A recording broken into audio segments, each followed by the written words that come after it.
शाहजहां ने ताजमहल के मजदूरों के हाथ काट दिए थे। नेपोलियन बोनापार्ट की हाइट बहुत कम थी और वाइकिंग्स अपने हेलमेट पर सींग लगाते थे। ये बातें आपने, मैंने, हम सब ने कहीं न कहीं जरूर सुनी हैं, पर एक विचार योद्धा की तरह सोचिए, क्या ये सच है? और अगर ये झूठ है तो हमारा दिमाग इन पर इतनी आसानी से विश्वास क्यों कर लेता है? हेलो योद्धाओं और विचार योद्धा में आपका स्वागत है। इससे पहले कि हम इन मिथ्स को तोड़ें, ये समझना ज़रूरी है कि ये फैलते कैसे हैं। इसके पीछे है साइकोलॉजी का एक ज़बरदस्त principle, the illusory truth effect. सरल भाषा में, एक झूठ को इतनी बार सुनो कि वो सच लगने लगे। हमारा दिमाग अब फैमिलियरिटी यानी जानी पहचानी चीज़ को ट्रूथ यानी सच्चाई समझने की गलती कर देता है। तो चलिए आज अपने दिमाग की इसी प्रोग्रामिंग को चैलेंज करते हैं। शाहजहां ने मजदूरों के हाथ काट दिए। कहानी ये है कि 20,000 मजदूरों के हाथ काट दिए गए ताकि ऐसी खूबसूरत इमारत फिर कभी न बन सके। पर सच क्या है? सच ये है कि इस बात का कोई भी ऐतिहासिक सबूत नहीं है। उस दौर के किसी भी दस्तावेज, रिकॉर्ड या किताब में इसका जिक्र तक नहीं है।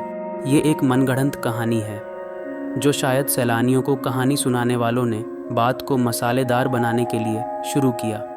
तो हमने इसे माना क्यों? इसे कहते हैं नैरेटिव बायस। नैरेटिव बायस। हमारा दिमाग तथ्यों से ज़्यादा एक अच्छी कहानी पसंद करता है। हाथ काटने की नाटकीय कहानी मजदूरों को अच्छी पगार दी गई की उबाऊ सच्चाई से ज़्यादा दिलचस्प है। दूसरा झूठ, नेपोलियन बोनापार्ट का कद बहुत छोटा था। जब भी हम नेपोलियन का नाम सुनते हैं हमें एक छोटे कद का गुस्सैल आदमी याद आता है। पर सच क्या है? सच यह है कि नेपोलियन की लंबाई 5 फीट 6 इंच थी, जो उस जमाने के फ्रांस में एक औसत कद था।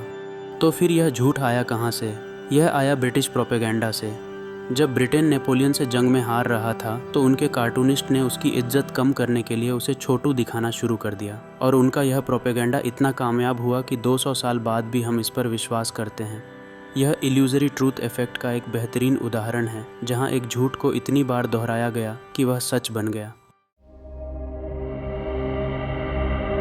तीसरा झूठ, वाइकिंग्स अपने हेलमेट पर सींग लगाते थे।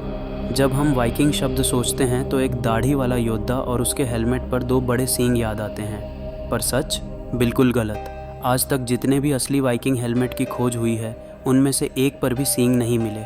आप खुद सोचिए, लड़ाई में सींग वाला हेलमेट पहनना कितना अव्यावहारिक होता। कोई भी आसानी से सींग पकड़कर आपको नीचे गिरा सकता था। तो यह लुक आया कहाँ से? यह लुक 1876 में एक जर्मन ओपेरा के कॉस्ट्यूम डिज़ाइनर ने बनाया था ताकि किरदार ज़्यादा नाटकीय और जंगली लगें। यह लुक इतना पसंद किया गया कि फिल्मों और कार्टून्स ने इसे अपना लिया और हमारे दिमाग ने इसे सच मान लिया। तो इन तीनों कहानियों से क्या साबित होता है?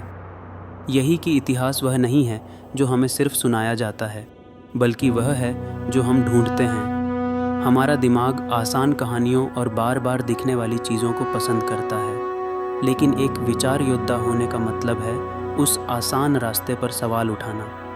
सिर्फ इसलिए किसी चीज़ पर विश्वास मत करो क्योंकि सब मानते हैं। पूछो क्यों मानते हैं? आपने ऐसा कौन सा ऐतिहासिक मिथक सुना है जिस पर आपको शक है? नीचे कमेंट्स में बताइए। अगर आप भी हर चीज़ के क्यों और कैसे को समझने की इस खोज में शामिल होना चाहते हैं तो विचार योद्धा को सब्सक्राइब करें। देखने के लिए धन्यवाद। अगले वीडियो में मिलते हैं। सोचते रहिए।